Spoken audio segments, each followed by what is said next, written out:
Chayei Soro, second shir, and the Maimer Yigalun Tamei, Daf Tesvav Amud Gimel, we're in the middle of the page. And this is the concept that a person is eating it, there can be two ways.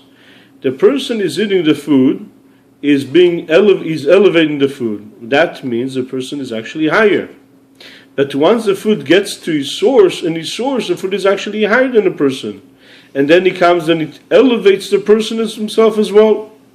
So there's 2 points. One, a person is elevating and purifying the food. But the second level is that the person is being elevated by the food. And this is the concept of the two different types of eating. One is, it says, Tzadik echel seva nafshei. Tzadik is eating to feel, to have sustenance for his soul. Ubeten reshoim tichsar. And the stomach of reshoim will be lacking, will be missing.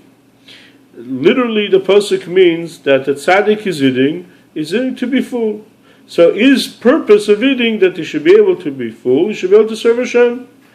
Reshoim, they're looking on the pleasure, and therefore as much as they're going to eat is always lacking, is always missing, because they're looking for the pleasure.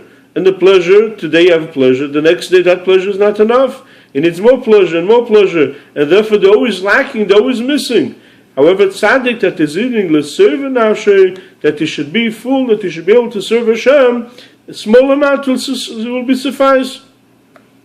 But the way we explained over here is that the concept is that tzaddik is eating is much greater level of eating. In other words, he's eating to the concept of chayes v'his nefesh, which comes from above.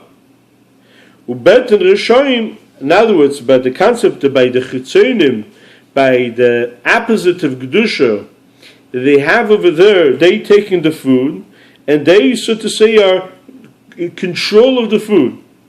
Because a person is, any food a person has, there's certain tavita, there's certain pleasures in the world, of the physical world. And the source of it is from opposite of Kedusha. So what happens is the food, so to say, is being taken and being controlled by things which is opposing Kedusha, opposing holiness. In holiness is the whole concept connect to Hashem, and over here it's something that to connect to something else, to have a pleasure to the food because of the food, to have a pleasure in something else because of that pleasure, not because of serving Hashem.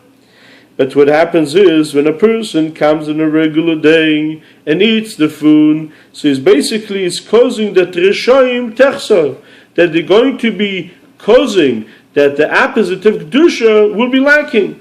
He's eating the food, and he has in mind to serve Hashem because of the food that he's eating, and then after he eats the food is being elevated and becomes the godly sparks being elevated and taken away from there. So he's basically stealing it and pulling it away from the opposite of Kedusha. This is a concept of beten reshoim techsar. But this is only the concept of the work of doing the weekdays. As the pasuk says, from his stomach, so to say, the Eibusher will inherit him.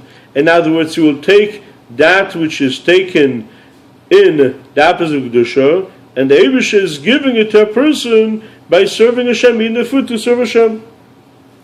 And this is the concept of beten reshoim techsar, in order to take it, and that it should be elevated and lifted to godliness. But the eating of Shabbos is the concept of bringing out the food is elevated. And Shabbos, the food that is being purified, is being elevated to its source. And its source is a tremendous godliness. Tremendous godliness, much more than the person, the way it is down in this world. And this is the concept of tzaddik echel seva nafshei. In other words, the purpose of him eating is the way the food is above, to bring that godly light, the way the food is in its source, to bring it out to this world. As it says in the Zohar, Peresh Shabbaschem leikamo. In other words, it says that the Eibusher says, the waste that come from the holidays, I did not want. In other words, when a person eating food, there's certain waste comes from it. But in Shabbos, there's no waste. In other words, when there is a holiness that happens to the food on Shabbos, that because of it there's no negative that comes to the world from it. Through eating on Yom Tov, there's possibility that there should be something negative from it, negative consequence. But on Shabbos, it's a much higher level of eating that over there is no negative that comes out of it, as we'll explain in Mitzvah Hashem tomorrow.